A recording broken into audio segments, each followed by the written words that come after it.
उधर फर्रुखाबाद अनवरगंज पैसेंजर को पलटाने की साजिश रची गई।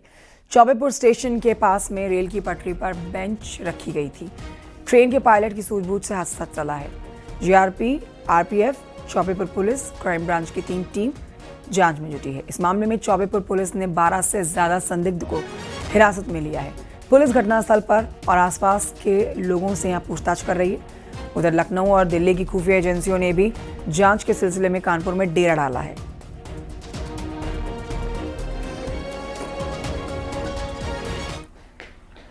गाजियाबाद के मोदी नगर तहसील परिसर में रजिस्ट्रार के ऑफिस में चोरी की वारदात हुई है। पूरी घटना सीसीटीवी में रिकॉर्ड भी हो गई है। इस घटना के बाद तहसील परिसर की सुरक्षा इंतजामों पर सवाल उठने लगे हैं। चोरों ने ताले तोड़कर ऑफिस में चोरी की कोशिश की, लेकिन नाकाम रहे। 12 लाख रुपए रखे थे।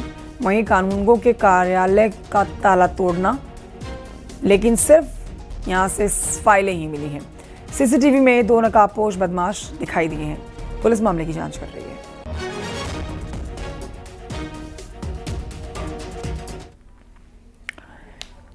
खबर फतेहपुर से, जहां पर 65 साल के बुजुर्ग की धारदार हथियार से हत्या के मामले में पुलिस ने आरोपी सोते हुए 3 लोगों पर हमला किया गया। उसमें घर के दरवाजे पर सो रहे केशपाल सिंह की धारदार हथियार से हमला करके हत्या कर दी गई, जबकि पुलिस ने रिटायर्ड वीरभान सिंह और किसान रामलखन सिंह इसमें घायल हो गए। दोनों घायलों का अस्पताल में इलाज जारी है।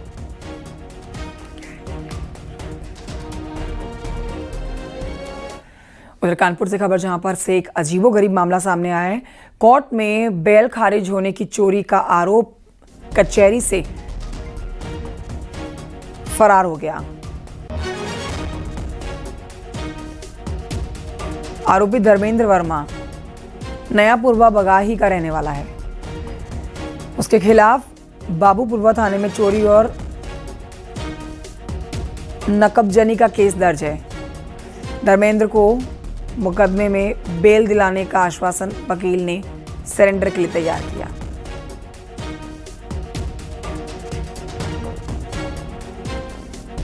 ये प्रकरण थाना बाबूपुरवा का है, जिसमें चोरी के आरोप में 4 लोग वांटेड थे।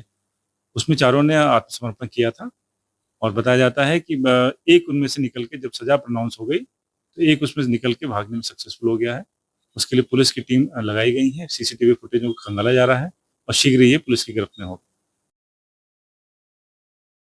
बाबूपुरा थाना क्षेत्र में चोरी करने के बाद चारों आरोपी फरार हो गए, जिसके बाद पुलिस ने ताबड़तोड़ छापेमारी की शुरुआत की।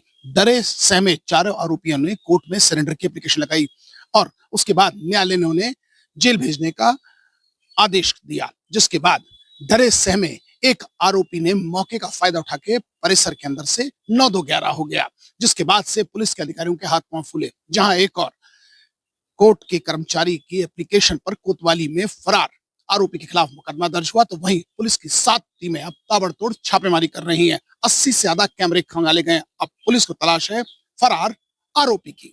जर्नलिस्ट आशीष पांडे के साथ अमित गंजू, न्यूज़ 18 कानपुर। खबर पीलीभीत से, जहां पर 3 वाहनों की टक्कर में एक महिला की मौत हो गई है। हादसे में 3 लोग गंभीर रूप से घायल हुए हैं। एक युवक बाइक पर 2 महिलाओं को लेकर बिलसंडा जा रहा था और तभी सामने से आ रही दूसरी बाइक सवार युवक से टक्कर हो जाती है। इस दौरान पीछे से आ रही एक ट्रैक्टर ने महिला को कुचल दिया। हादसे में महिला की मौके पर मौत हो गई। ट्रैक्टर ड्राइवर मौके से फरार है। अच्छा, क्या से क्या हुआ हादसा? ये बच्चे देखन आते हैं। अच्छा, बालक देखन आते हैं तो लल्ला हमारे चलाते गाड़ी और टिकट ट्राली है पीछे एक्सीडेंट हुई गो, तो बहुआ पर और हो आगे इन पे चोट हुई गई आई। आगे उस बाने पीछे टक्कर मारी तो टिकटर भागो बाने आगे निकाल लो बनो। ट्रैक्टर चालक वहाँ से चला गया? हाँ। अच्छा, कहाँ पर हुआ हादसा? जो भानसे बाबा के इधर ही, भानसे बाबा जी से उधर हैं जटिया के नीचे चपत और भानसे बाबा के इधर बमरौली में। हाँ हाँ। खबर इटावा से, जहां पर भरथना इलाके में हाई टेंशन लाइन की चपेट में आकर एक युवक गंभीर रूप से घायल हो गया। आसपास के लोगों ने घायल युवक को पास के ही अस्पताल में भर्ती कराया। जिला अस्पताल उसको आगे रेफर किया गया है।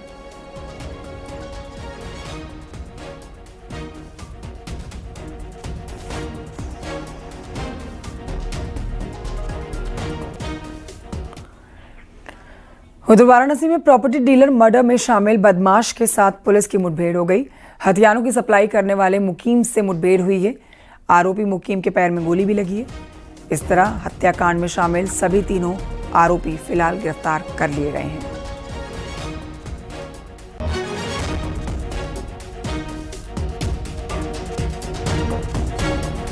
यहाँ पे जो जिसने असला प्रोवाइड किया था मुकीम, उसने वो भागने की कोशिश करने लगा और पुलिस की तरफ फायर किया। जब अभी फायर में उसको पैर में गोली लगी, उसको इलाज हेतु अभी अस्पताल भेजा गया। बाकी जो मुलजिम है उनको हम लोगों ने अरेस्ट कर लिया है और जो मेडिकल है और बाकी सारी चीजें जो विधिक कार्रवाई उसको हम लोग करा रहे हैं। और इस खबर को समझाने के लिए आपको आपकी टेलीविजन स्क्रीन पर दो तस्वीरें दिखाते हैं, जिनके जरिए आप ये पूरी खबर समझेंगे। दो तस्वीरों में 21 अगस्त को बाइक सवार बदमाशों ने एक प्रॉपर्टी डीलर को गोली मारी और हत्या करके वहां से फरार हो गए। अब देखिए 26 अगस्त यानी कि कल सभी बदमाश पकड़ लिए गए।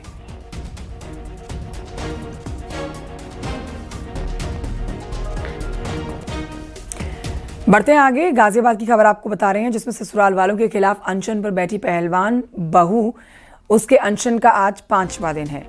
अपने ससुराल वालों पर घर से बाहर निकालने का इसने आरोप लगाया। जबरदस्ती तलाक दिलवाने की साजिश का भी गंभीर आरोप लगाया गया है। देर रात मेडिकल टीम ने उनके स्वास्थ्य की जांच की है।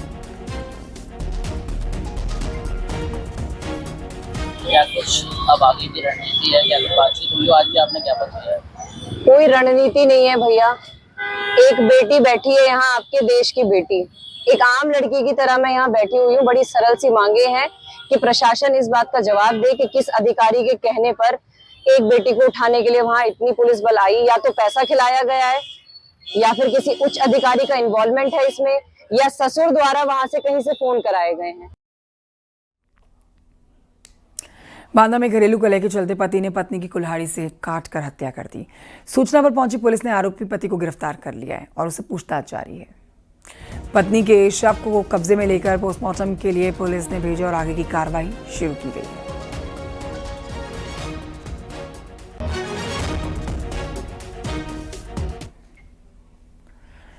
उधर औरैया में पैसों की बारिश का एक वीडियो सोशल मीडिया पर वायरल हो रहा है। इस वायरल वीडियो में जमीन की रजिस्ट्री कराने आए एक ग्रामीण का 80,000 रुपए से भरा बैग लेकर बंदर पेड़ पर चढ़ गया। जब लोगों ने बैग चुराने की कोशिश की तो बंदर ने नोट फेंकना शुरू कर दिए। इससे कई लोग नोट उठाने में लग गए, जिसमें से सिर्फ 52,600 रुपए ही बच पाए। दरअसल गांव डोडापुर के रहने वाले रोहिताश चंद जमीन की रजिस्ट्री के लिए तहसील पहुंचे थे। उन्होंने अपनी बाइक की डिग्गी के अंदर बैग में 80,000 रुपए रखे हुए थे, जिसे ले उड़े बंदर और उन्होंने पेड़ पर चढ़कर सारे पैसे उड़ाने शुरू किए। 80,000 में से अब देखिए सिर्फ 52,600 रुपए ही वापस मिले हैं।